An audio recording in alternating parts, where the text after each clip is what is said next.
A big focus this week on the podcast on the topic body image. How do you feel about your body? How do your children feel about their body? And what are the messages that we're giving them when we talk about bodies generally? G'day, welcome to the Happy Families podcast, real parenting solutions every day. This is Australia's most downloaded parenting podcast. We are Justin and Kylie Coulson. I'm the host or the co-host and parenting expert on Channel 9's hit TV show Parental Guidance, Season 3. It's streaming now on the 9 Now app, or you can watch on Channel 9 when it's live on Monday nights. We've just had episode 3 go to air on Monday. Today, we're reflecting on the things that happened. Yesterday, we talked a lot about this challenge of standing in front of the mirror with your children and asking them what they see. I like my hair and my teeth. I have bunions because I do ballet. I have acne, which is kind of sad. I want to be taller. It was a really interesting discussion yesterday. I think we covered some great stuff. Kylie, we were introduced to 4 new focus families. Elvie and Sean. We are authoritative parents. We have high expectations on our children. In the meantime, we set strict rules and boundaries. Nick and Sophia. We're the positivity parents where confidence is key. Josh and Cassie. We are the life school parents and we use real life experiences to educate our kids. And Amanda and Hassan. We choose to parent the hard way. We don't take shortcuts. It's hard on us, but easy and fun for the kids. Today, I want to reflect on something that came up, some really painful memories for some of our parents, particularly Sophia, our positivity mum. When I was younger, I didn't like my legs.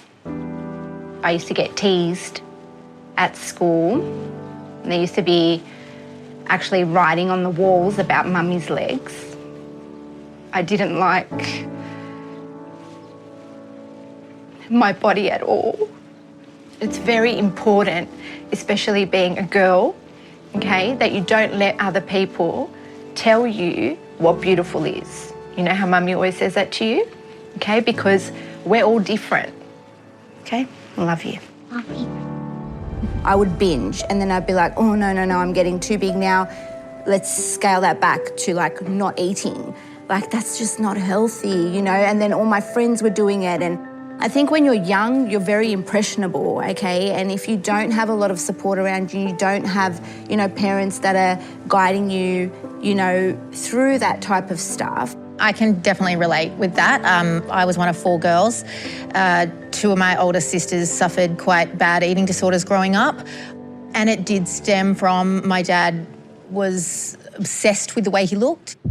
I remember I lost a lot of weight once when I was younger.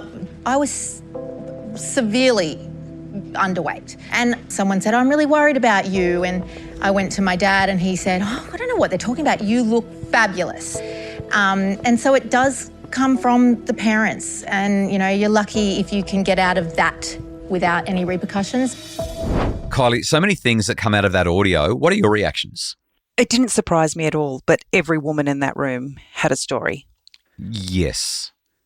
And they were serious, heavy stories. It wasn't like, oh, yeah, when I was young, I didn't like how I looked either. These were heavy eating disorder, challenging mental health kind of stories. Yeah. Why did it not surprise you?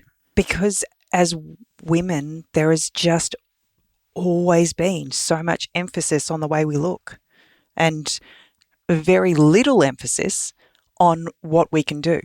Yeah. And you think about that from a generational kind of thing. Like girls weren't even encouraged to be educated because it was actually just all about how we looked and what we could do in the home without ever acknowledging what we were actually capable of doing in any sphere. You know what line really stood out to me? You don't let other people tell you what beautiful is. I just love that. For whatever reason, it resonated and I thought, yeah, absolutely. Like society gives such a narrow and unhealthy vision of what beautiful is. It focuses only in one dimension. And I think that it causes so much harm to so many young people. There was one other standout point that came from the episode, and that was when Courtney, the pro-tech parent, said, my dad was obsessed by the way he looked. And I just wanted to emphasize how much of the body image stuff we carry comes from what our parents are saying about bodies. Kylie, do you have any memories of being a teenager and feeling awkward about your appearance or things that your parents said? Typical teenager, loved my sugar, really enjoyed, junk food in general. And often I would find myself, eating, I don't know, a donut or whatever else. And my mum would watch me enjoy it and acknowledged that I would regret that in the years to come because I was going to end up with a bum like hers. What sort of an impact does hearing that have on you? So I was 5'10" and 54 kilos. To put that into context, I had a doctor recently tell me that the easiest way to work out what is a healthy weight range for yourself is to take the 1 off your height. So 5'10" in meters is 178 centimeters. Okay, so taking the 1 meter off means that somewhere around that 75 to 80 kilo range would be about right. Yeah. Yeah, and you were 54 kilos. I was 54 kilos, and it wasn't until I was... So your mum should have been saying, eat more donuts. Is that what you're getting at? I was in a relationship and my boyfriend had taken a handful of photos of me and he shared some of them with me. And in that moment, it was like I was looking at somebody else.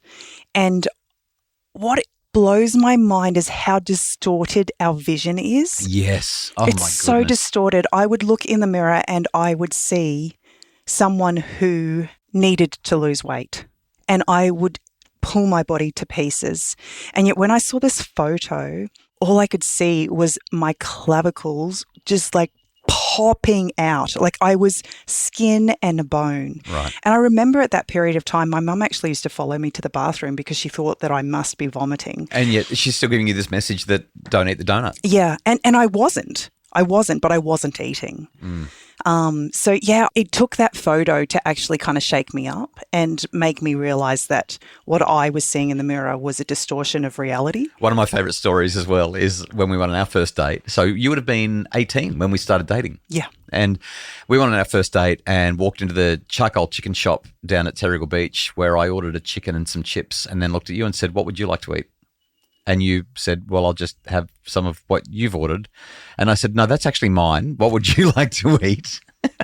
And I remember you saying to me a short while after that was the day that you knew that you could eat whatever you wanted around me and there'd be no judgment. You were safe. That's obviously a bit of levity in what's an otherwise really important, really hard conversation. The impact of the words that we say are great. I quote in Misconnection, my book about raising teenage girls, research that shows that when parents, particularly fathers, say things about their daughter's weight, if those children are under about the age of, I think it was 11, 12, 13, something like that, by the time they're in their mid to late teens, the likelihood of them having some eating challenges goes up just so much. Again, I can't remember the exact percentages now, but it goes up enormously. The conversations that we have really, really carry weight, if you'll pardon the quite unfortunate pun or a turn of phrase there. Up next, we need to talk about how we can move into healthier conversations around beauty and what is beautiful. That's in just a sec on the Happy Families podcast.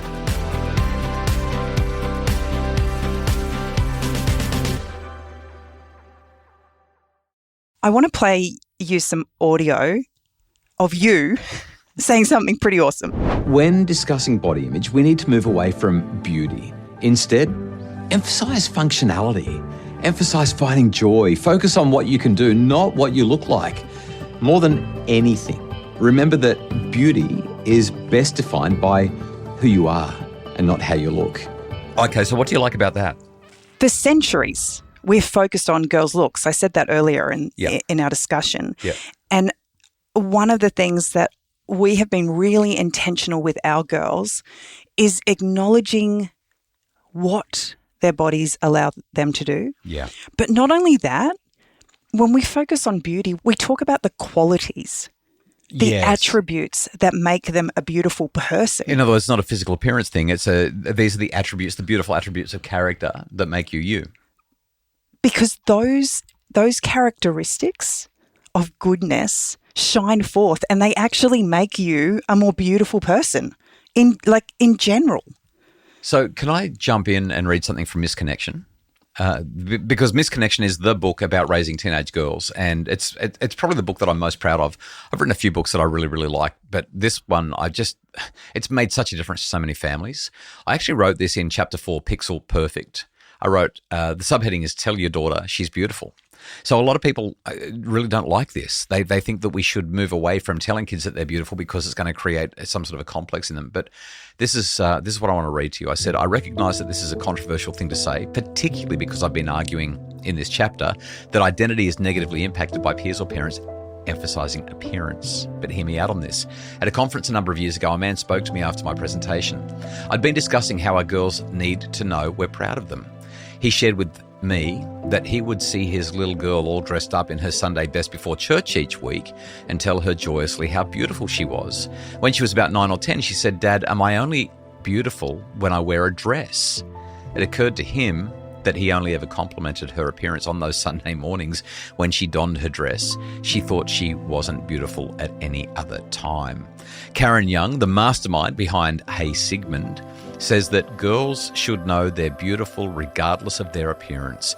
Beauty is defined by who you are, not how you look. Her message, study hard, play hard, achieve, fail, commit to excellence. We want our girls to feel competent and capable and to know that we believe in their beauty. My advice, most girls want to feel beautiful. Let them know that they are always. Your reactions? Oh, I'm crying. Every girl wants to feel beautiful.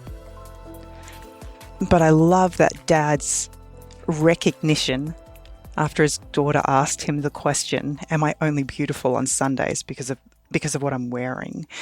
And I think it's just a really beautiful reminder to us that we have such an important role to play in helping our girls specifically recognize their beauty.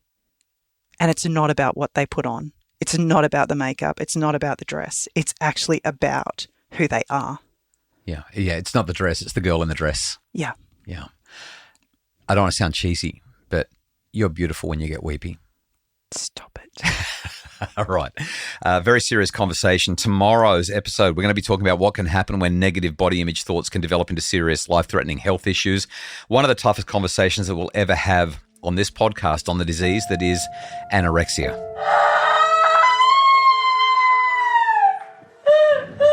Force yourself to eat it, Ashley. Yes, you can. You can. What is the voice saying right now? Don't eat. Okay, so you need to do the opposite. I can't do it. That's tomorrow on the Happy Families podcast, which is produced by Justin Rulon from Bridge Media. Craig Bruce is our executive producer. Mim Hammonds provides research and additional support. If you think that your family will be happier because we've shared this episode with you, please share it with others. If you can click and share just a couple of buttons, takes, 20 or 30 seconds, and it can make such an impact in the lives of so many other families. We want to get the word out that this podcast is a thing that makes a difference. If you can like it, share it, rate it, review it, those kinds of things make all the difference for us. More information and more resources to make your family happier, available at happyfamilies.com.au.